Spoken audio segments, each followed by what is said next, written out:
nossa aula hoje, eu priorizei para ela o tópico chamado funções da linguagem. Mas antes disso, vamos bater um papo sobre o que é linguagem, certo?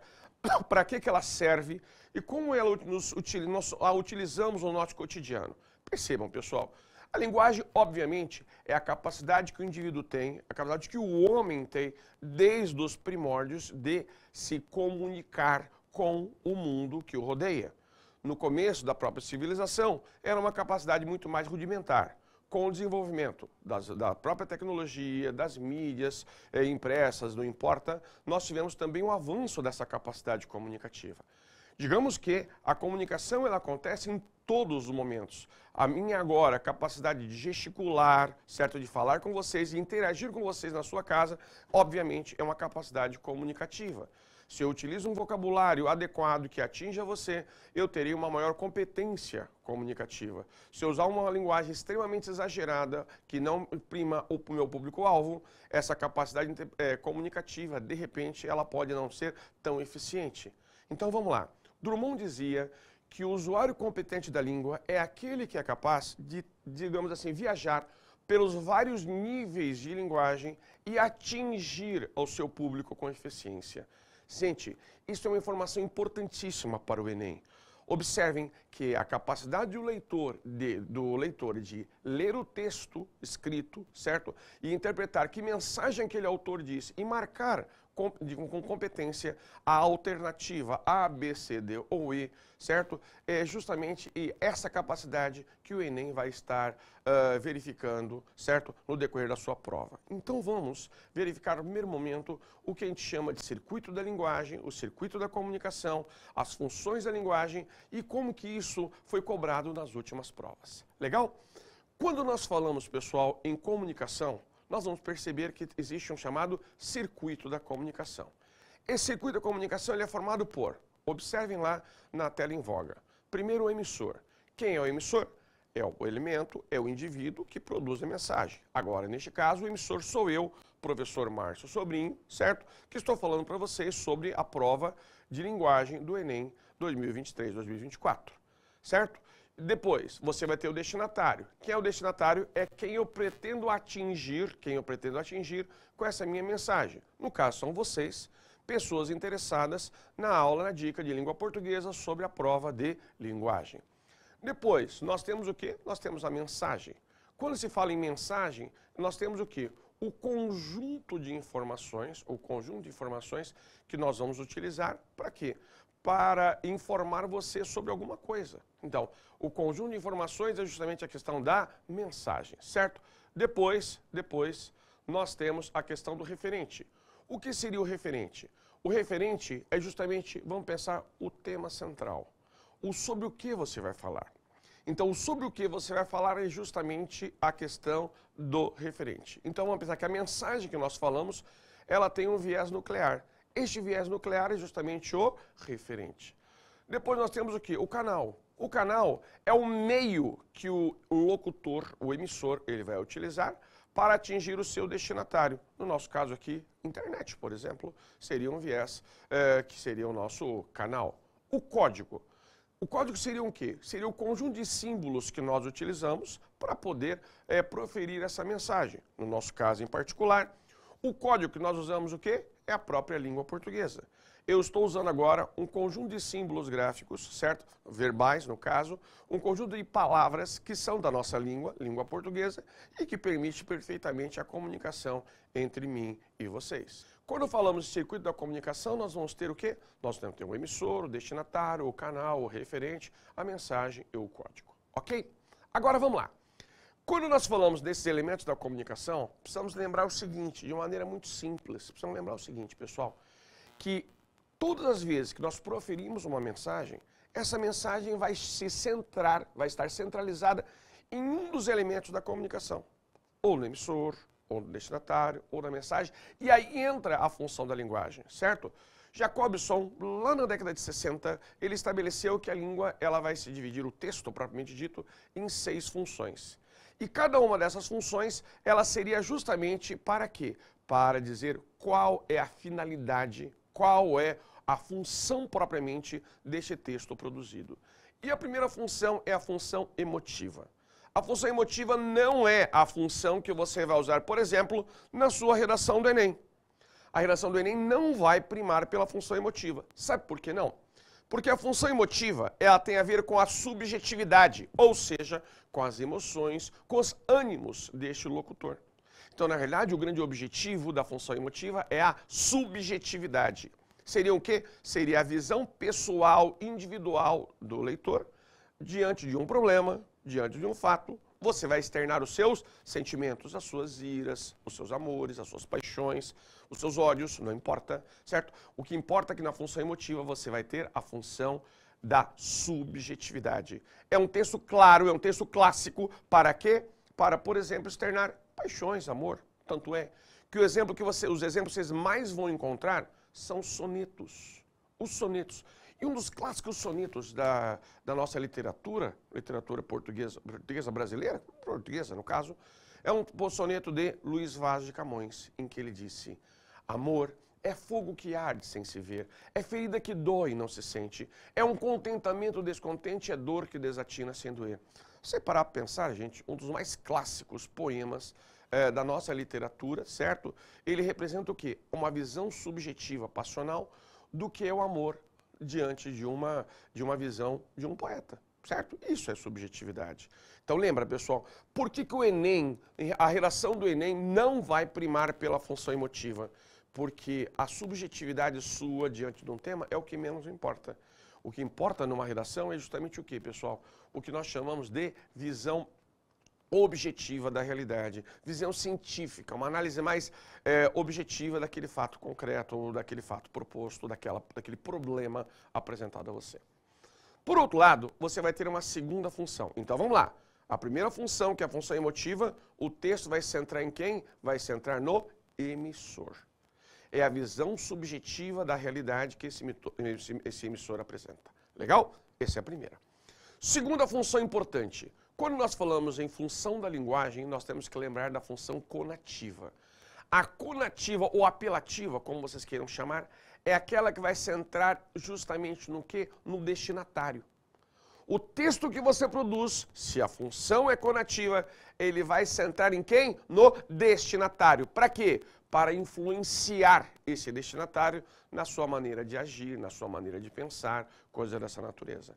Então, os textos publicitários, gente, são os grandes exemplos. Sempre os grandes exemplos. Você vai ter o texto publicitário, uma propaganda.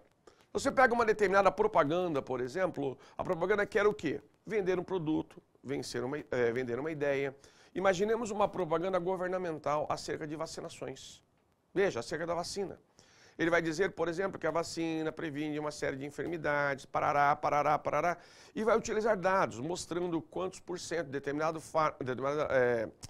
doença ele deixou de aparecer no meio social a partir do momento que a população aderiu à vacina A, B, C, D ou E, por exemplo. Certo? Nós estamos falando do quê? De uma tentativa de convencer as pessoas a tomar aquela vacina. Uma propaganda, por exemplo, de uma marca de carro, se você parar para pensar, uma propaganda do lançamento de um carro, de uma GM, de uma Volkswagen, não importa qual seja a marca, você observa que ele coloca uma série de elementos valorativos ao redor. Paisagens maravilhosas, pessoas bonitas, certo? Ambientes muito convidativos, certo? Espaço, e aí vai. Você vai ter novamente aquela necessidade, vai criar necessidade na pessoa de adquirir aquele bem. Quando você fala em propaganda de viagem também, ele coloca aquele lugar, aquele ponto turístico, coloca os pontos mais belos para quê? Para chamar a atenção de você e você querer consumir aquele produto. Então, a função conativa da linguagem, que é o que? Convencer o destinatário.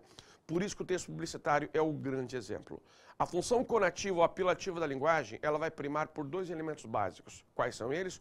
O vocativo, certo? E o verbo no imperativo. Vocativo e verbo no imperativo. Lembra sempre texto publicitário. Função conativa, eles centram no destinatário, com qual objetivo? Influenciar o destinatário na sua forma de agir, na sua forma de pensar. Função poética ou conotativa da linguagem. A função poética, lembra que função poética não é necessariamente poema, certo? Função poética não é, repito, necessariamente poema. Função poética é quando você utiliza uma linguagem mais figurada, certo? é óbvio que o texto literário, ele é repleto, praticamente qualquer texto literário tem um viés da função poética, é claro, isso é característica dele. A linguagem, ela é uma linguagem conotativa, ricas, por exemplo, em figuras de linguagem. Toda figura de linguagem é função poética, ela é linguagem conotativa, certo? Toda ela. A mais singela, a mais banal, como uma catacrese da vida, as da xícara, por exemplo, tem alguma coisa da função poética presente aí. Legal? Novamente, pessoal, a função poética da linguagem, ela vai justamente tornar a mensagem mais rebuscada no sentido de mais alegórica. Por isso as funções da linguagem, as figuras de linguagem, elas vão estar presentes sempre. Costuma-se dizer assim, você tornar o texto como se fosse, transformar o texto como se fosse uma obra de arte. Se nós pegarmos uma frase clássica do Machado de Assis, que praticamente resume a obra Memórias Póstumas de Brás Cubas, ele diz o seguinte: não sou propriamente um autor defunto, mas um defunto autor a quem a campa foi outro berço. Ou seja, não sou uma pessoa que em vida eu fui autora. Eu fui uma pessoa que se tornou autora após a sua morte. A quem a campa, a sepultura, foi novo berço, local de nascimento. Observe, Memórias Póstumas de Brás Cubas, em que eu tenho o chamado, o clássico autor defunto. O Machado de Assis foi tão hábil na sua construção que em uma frase ele praticamente conseguiu sintetizar a sua obra. Neste texto, por exemplo, nós temos o quê? Nós temos riquíssimas figuras de linguagem e eu vou chamar a atenção de uma delas. Aquela repetição, autor defunto, defunto autor. Observe que com o autor, ao colocar autor defunto, defunto autor, ele repetiu palavras. Inverteu a ordem. Para quê? Para construir um sentido.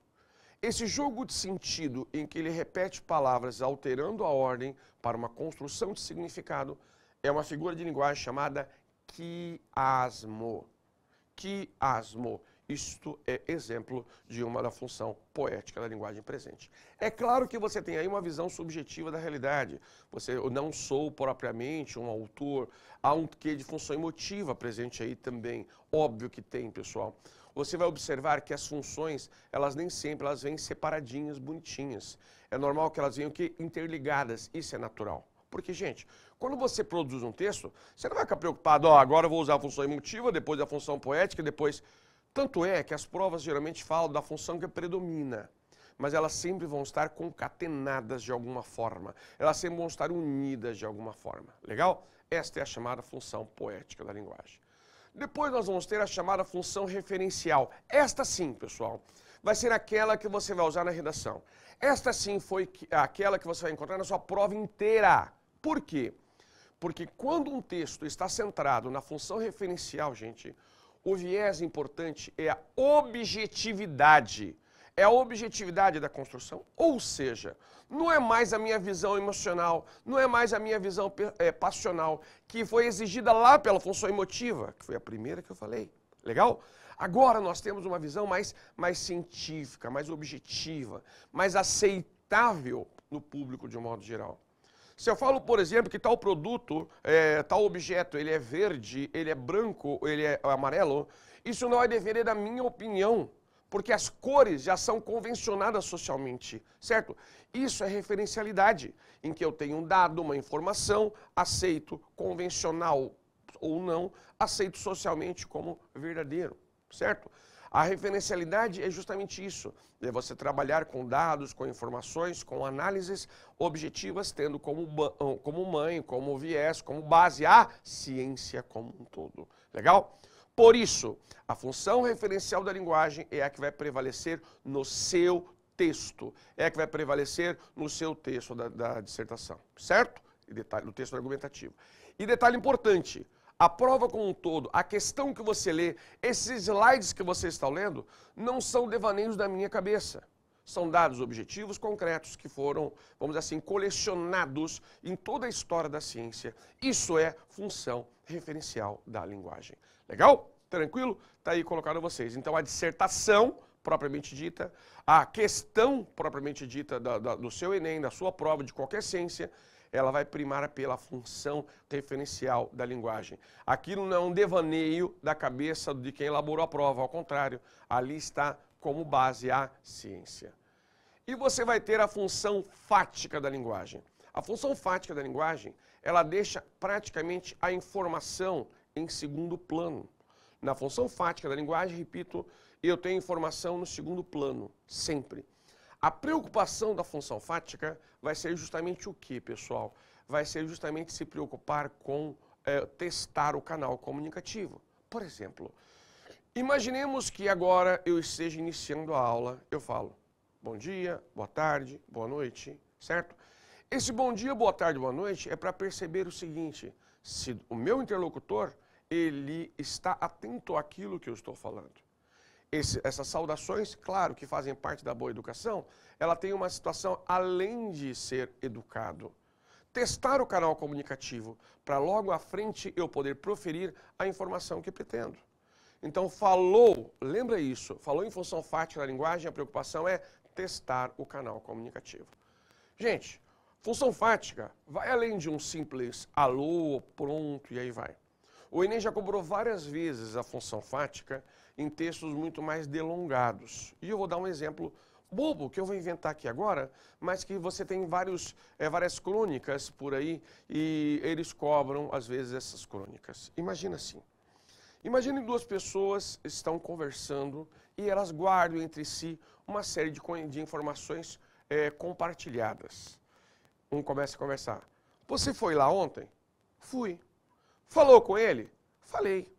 E aí, resolveu? Não. O que ele disse? Para voltar depois. Você voltará? Sim. Acha que ele resolverá? Eu acho que sim, porque ele demonstrou boa vontade. Observe, pessoal, que esse diálogo, ele fluiu com tranquilidade entre A e B. Agora, nós, que não sabemos do que se trata, nós falamos, mano, do que ele está falando? Você sabe no máximo que há um ele envolvido. Esse ele teria que resolver um determinado problema, certo? E que naquele momento ele não pôde resolver. E que pelo jeito foi educado, certo? Dizendo que não poderia resolver naquele momento, mas num outro momento poderia. Mas que problema é esse? Não sei. Que ele é esse? Não sei. Em que momento é esse depois? Não sei. Percebam que para nós só ficamos testando o canal comunicativo.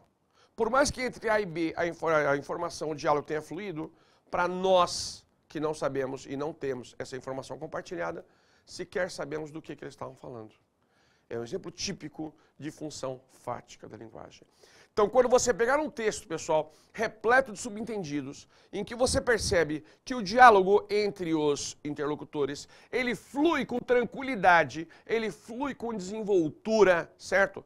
Mas você fica sem saber sobre o que ele está falando, função fática da linguagem. Lembra isso, pessoal? É uma questão que quando cai, muita gente erra e vocês não vão errar. E nós temos a função metalinguística, aí você lembra da expressão, a palavra metalinguagem. Quando você fala em metalinguagem, seria o quê? Você usar o código para explicar o próprio código. Você usar um símbolo para explicar ele mesmo. Metalinguagem vai criar o que nós chamamos de círculo vicioso. Um exemplo clássico que você vai achar aí na internet, caiu isso aí no Enem já há alguns anos, é a seguinte situação. Imaginemos a minha mão está aqui. Na minha mão, imaginemos que eu tenha uma caneta, é assim que está. E embaixo aqui eu teria uma folha de papel. Com esta mão, eu desenho a própria mão que está segurando a caneta. Não cria uma imagem sobreposta? O desenho da mão humana desenhando a própria mão humana? Metalinguagem. Certo? O que apareceu foi justamente isso. A imagem de uma mão humana desenhando ela mesma. Certo? Como se fosse uma ideia espelhada. Isso é função metalinguística, isso é metalinguagem. Metalinguagem é o elemento falando dele mesmo. Por isso que o exemplo mais clássico de metalinguagem, pessoal, é justamente o dicionário. O exemplo mais clássico de metalinguagem, repito, é o dicionário. Por quê? É a língua falando da própria língua. Assistir, ver, assistir, ajudar, assistir, ter direito, assistir, morar. Peguei vários significados do verbo assistir. O que é isso? Metalinguagem. Certo? Eu quero que você entenda o seguinte, eu mencionei as 6 funções da linguagem para vocês, mencionei todas elas. Eu quero que no primeiro momento você consiga fazer um gancho entre a função da linguagem e o circuito da comunicação. Vamos lá? Função emotiva. Quando nós falamos em função emotiva da linguagem, você vai lembrar o quê? Emissor. Função fática, você vai lembrar de quê? Código. Certo? Função conativa, você vai lembrar de quem? Destinatário. Função poética, você vai lembrar de quem? Mensagem. Certo? Sempre você vai fazer essa interligação. Emotiva. Função referencial, vai falar de quem? Referente. Novamente, função fática, vai falar de quem? Canal. E função metalinguística, vai falar de quem? Código. Sempre associe isso. Faça essa associação. Certo? Metalinguística vai ser o código. Fática vai ser o canal. Referencial vai ser o referente. Certo? Poética vai ser a mensagem. Emotiva vai ser o emissor. Sempre, sempre, sempre faça esta associação. Ok, pessoal? Então essa seria a nossa teoria e eu propus a vocês já uma primeira questão, certo? Uma primeira questão que caiu no nosso Enem, na prova do Enem. Legal?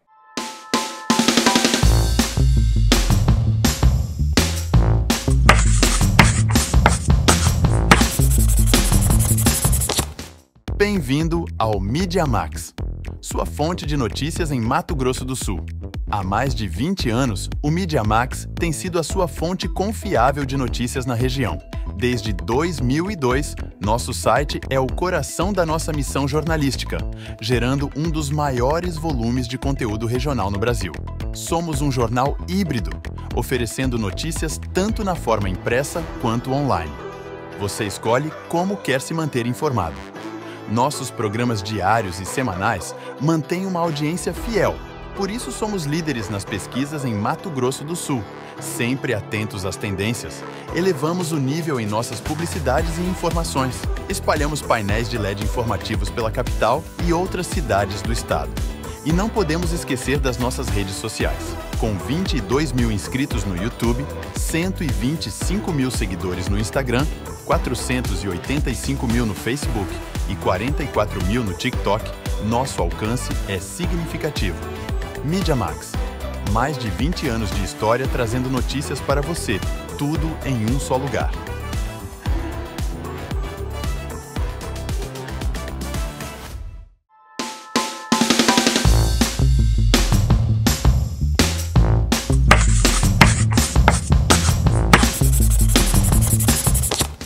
Olá pessoal, eu separei para vocês algumas questões do Enem, dos últimos Enems, para você perceber como que as chamadas funções da linguagem elas foram abordadas nas últimas provas. Então tá lá.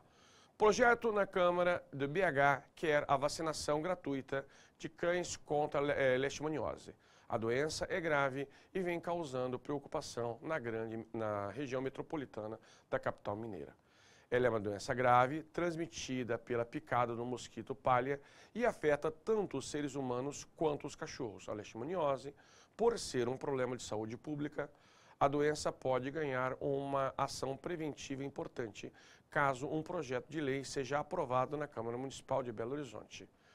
Diante do alto número de casos de doença na Grande BH, a Comissão de Saúde e Saneamento aprovou a proposta de realização de campanhas públicas de vacinação gratuita de cães contra a leishmaniose.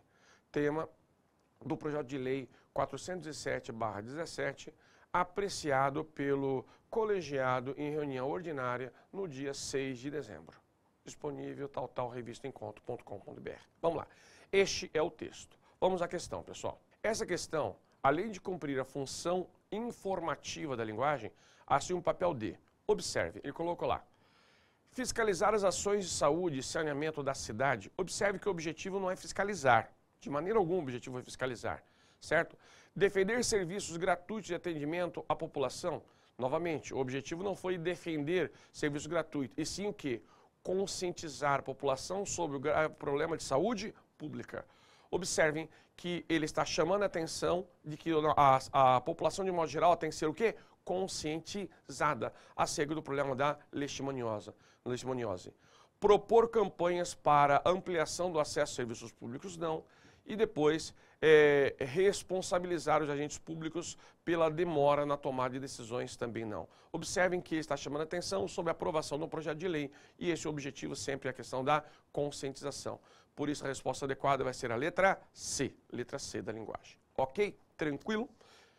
Se você analisar com muito cuidado a questão que nós acabamos de ver, pessoal, você vai perceber que o objetivo de conscientizar o destinatário chama a atenção naquele texto para quê? Função conativa da linguagem, ok? Coloquei uma outra questão para vocês aí de maneira bastante tranquila, tá lá, assentamento. Zanza daqui, zanza para colar, fim da feira, periferia afora, a cidade não mora mais em mim, Francisco, Serafim, vamos embora. Ver o capim, vero, baobá, vamos ser a campina quando flora, a Piracema, rios, contravim, brilho, bel, bia, quim, vamos embora. Quando eu morrer, cansado de guerra, morro de bem com a minha terra. Cana, caqui, inhame, abóbora, onde só vento se semeava outrora amplidão. Nação, sertão, sem fim, ó Manuel, Miguelim, vamos embora. Buarque, Chico Buarque, as cidades, Rio de Janeiro, tal. No texto, nesse texto, predomina a função poética da linguagem, certo? Por que função poética? Observe, gente, que a preocupação foi o quê? Foi a arte de bem compor a mensagem. A função poética, pessoal, quando nós falamos em poesia ou quando falamos em texto literário, ela sempre vai estar presente. Entretanto, você vai perceber que existe também a função emotiva, que pode ser identificada, certo, no ver. Onde ela pode ser identificada? Vamos lá. Zanza para cá, zanza para acolá. Fim de feira, periferia fora.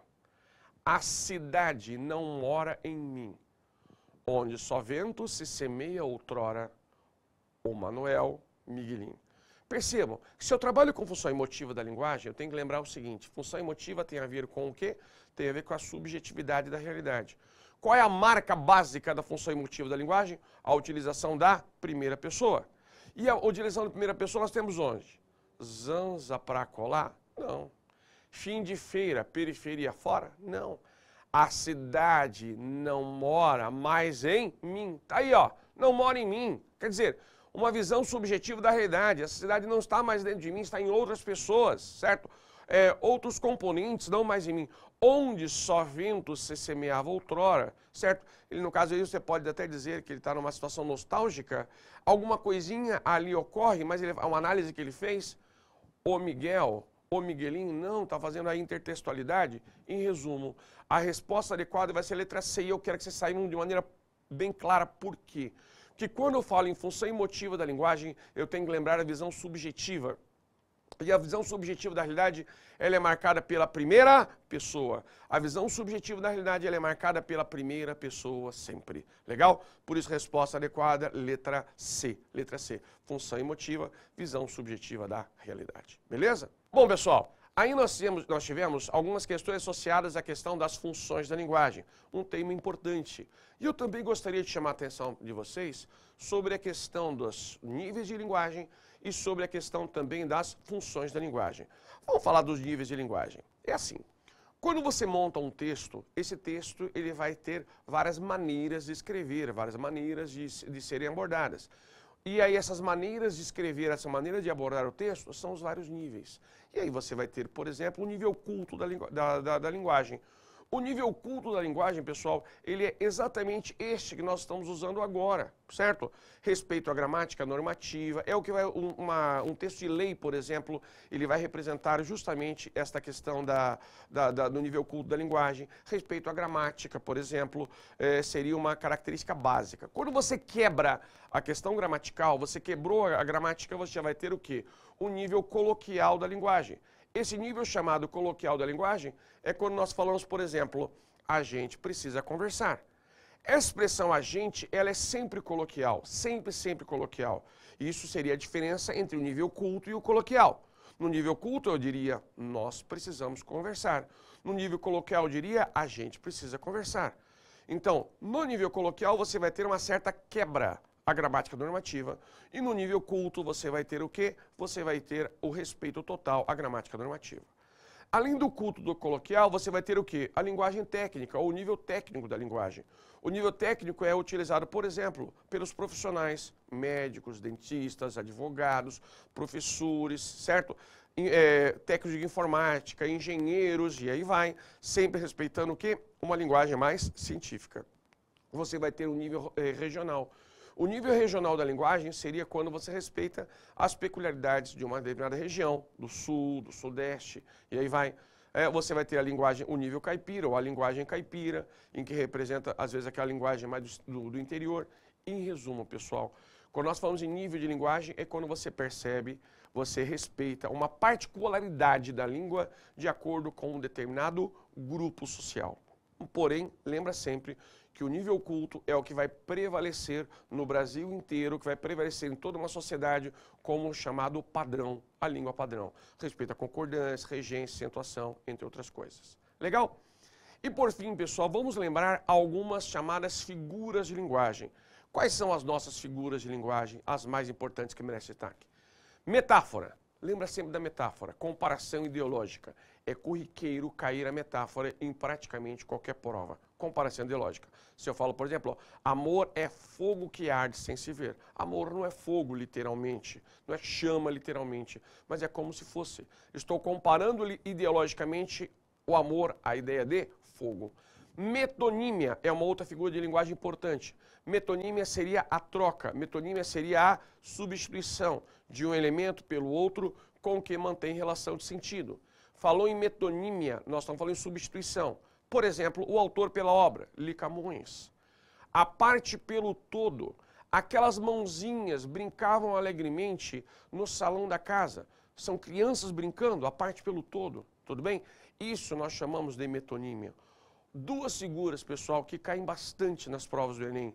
Antítese e paradoxo. Antítese e paradoxo. Quando nós falamos em antítese, nós estamos falando em quê, pessoal? E paradoxo, ideias opostas. Só que antítese são ideias opostas que se harmonizam no corpo textual. Se eu falo, por exemplo, assim, ó, tu és meu bem, meu mal. Eu estou dizendo que ora tu me fazes bem, ora tu me fazes mal. Isso é uma antítese. E o paradoxo?